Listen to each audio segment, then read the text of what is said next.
পাকিস্তানকে কড়া জবাব দিল ভারত। 22 এপ্রিল পেহেলগাঁওয়ে নিরীহ নাগরিকদের খুন করেছিল পাক জঙ্গিরা, আর এর বদলা নিতেই ভারতের অপারেশন সিঁদুর। তবে এই অপারেশনে পাক সেনা বা সে দেশের নাগরিকদের নিশানা করা হয়নি। আর এখানেই পাকিস্তানের সঙ্গে ভারতের পার্থক্য। বেছে বেছে ভারতের সেনাবাহিনী ধ্বংস করেছে জঙ্গি ঘাঁটি, একেবারে দুর্মুষ করে দেওয়া হচ্ছে।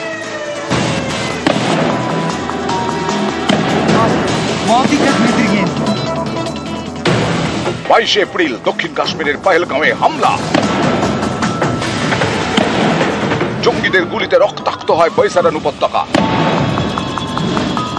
मुंबई के 26 नवंबर 2008 के हमलों के बाद यह भारत में हुई किसी आतंकवादी हमले में मारे गए आम नागरिकों की संख्या की दृष्टि से सबसे गंभीर घटना है।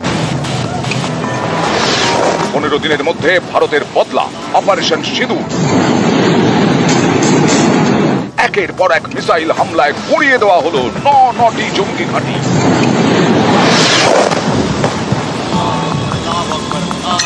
বারবার পাকিস্তানকে সাবধান করা হয়েছে, কিন্তু তারা সিধে হয়নি।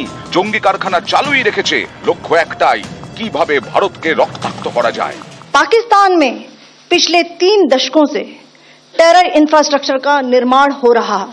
इसमें recruitment, indoctrination centres, training areas व लॉन्च पैड शामिल थे, जो पाकिस्तान और पाक अधिकृत जम्मू कश्मीर POJK दोनों में फैले हैं।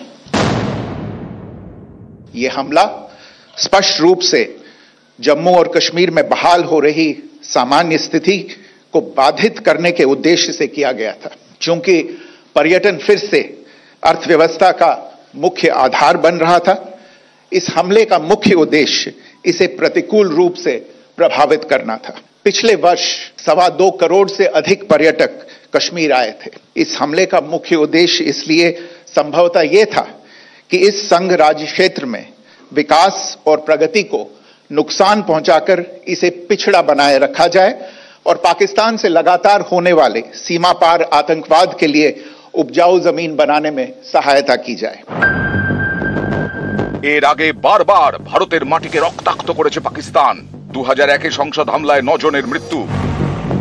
2002-এ গুজরাতে অক্ষরধাম মন্দিরে হামলা, 31 জনের মৃত্যু। 2008-এ মুম্বাই হামলায় 164 জনের মৃত্যু। 2019-এ পুলওয়ামায় 40 ভারতীয় জওয়ান শহীদ। 2025-এ পেহেলগাঁও হামলা, 26 জন নিরীহ নাগরিকের মৃত্যু।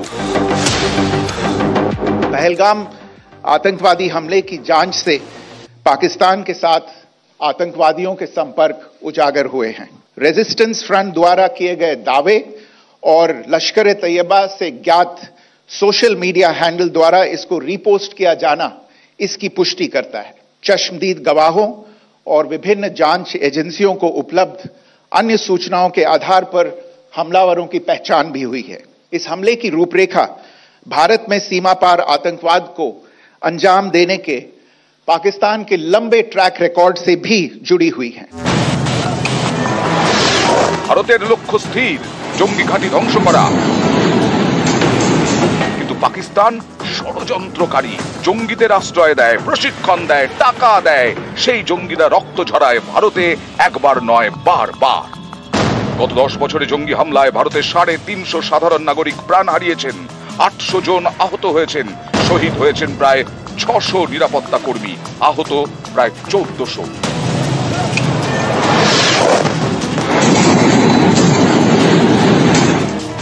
বদলার নাম অপারেশন সিঁদুর। নিউজ 18 বাংলা। আর এই অপারেশন সিঁদুর নিয়ে মার্কিন প্রেসিডেন্ট ডোনাল্ড ট্রাম্পের প্রতিক্রিয়া।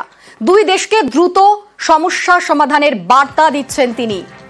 দু দেশকেই সাহায্যের বার্তা মার্কিন প্রেসিডেন্টের। আমেরিকা সব রকম সাহায্যের জন্য প্রস্তুত, এমনটাই জানিয়েছেন ডোনাল্ড ট্রাম্প।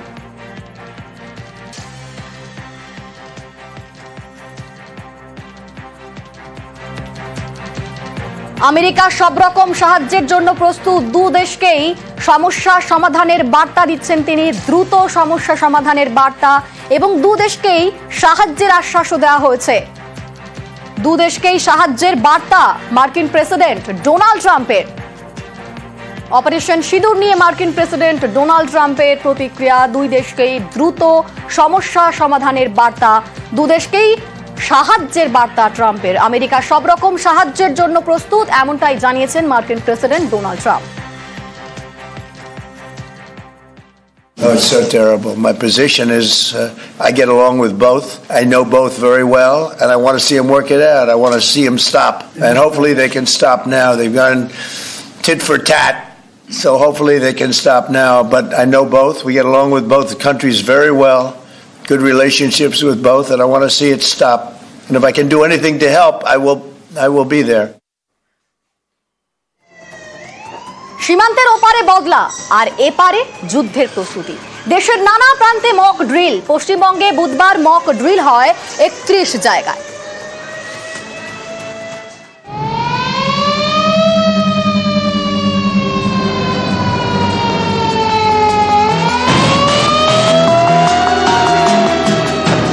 নয়াদিল্লিতে সাউথ ব্লক, এখানেই প্রধানমন্ত্রীর অফিস।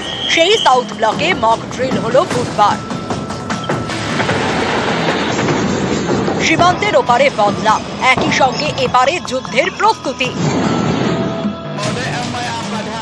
ভারতের নানা প্রান্তে মক ড্রিল। পশ্চিমবঙ্গের 31 জায়গায় বুধবার যুদ্ধ মোকাবিলার মহড়া হয়। বাড়তি নজর শিলিগুড়ি করিডোরে, যা চিকেন স্নেক নামে পরিচিত। এদিন নকশালবাড়ির সারদা বিদ্যা মন্দির হাই স্কুলের পড়ুয়াদের যুদ্ধ মোকাবিলার প্রশিক্ষণ দেন জওয়ানরা। যখন সাইরেন্স বা সেটির আওয়াজ আমরা শুনবো, তখন সেটার থেকে আমরা নিজেকে কিভাবে আত্মরক্ষা করবো বা বাঁচবো।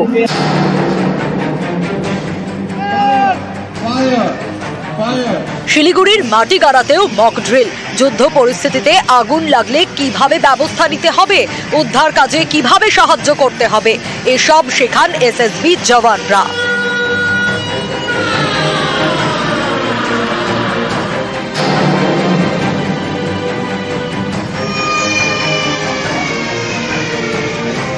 মালদার স্কুলেও এদিন মক ড্রিল হয়। যুদ্ধের প্রস্তুতিতে বেজে ওঠে সাইরেন। যুদ্ধ বাঁধলে কানে হাত দিয়ে কিভাবে নিরাপদ জায়গায় আশ্রয় নিতে হবে তা শেখান অবসরপ্রাপ্ত সেনাকর্মী। মক ড্রিলটাকে আপনাকে কানের মধ্যে আঙ্গুল দিয়ে লে ডাউন করে যত নিচু মাটি ছুঁয়ে নিজেকে বেরিয়ে স্কুল বিল্ডিং থেকে কমসে কম 50 মিটার দূরে গ্রাউন্ডে গিয়ে নিজেকে একদম লে ডাউন করে এখানে কানে আঙ্গুল দিয়ে ঘুরিয়ে রাখুন। পশ্চিম বর্ধমানের আসানসোলের কয়েকটি স্কুলেও বুধবার মক ড্রিল হয়।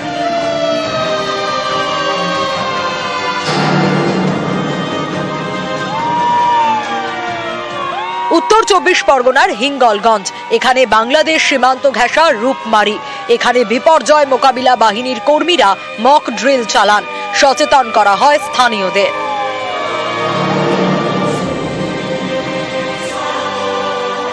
কলকাতায় লা মার্টিনিয়র ফর বয়েজ।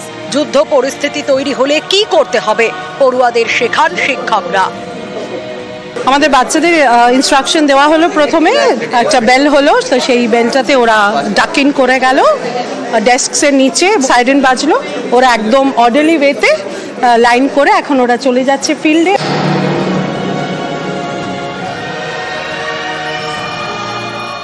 রুবি পার্কের দিল্লি পাবলিক স্কুলেও এদিন মক ড্রিল হয়।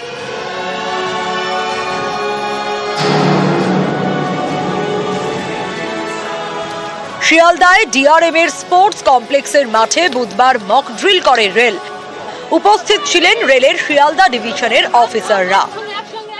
किसी स्थिति में सबसे पहले आग ही लगती है, तो फायर की इंसिडेंस होने पे हमारे लोग कितना प्रिपेयर्ड हैं, कितनी जल्दी फायर को कंट्रोल कर सकते हैं और लोग कैसे इससे सेफ रह सकते हैं, इसको जानने के लिए मॉक ड्रिल किया। न्यूज़ 18 बांग्ला।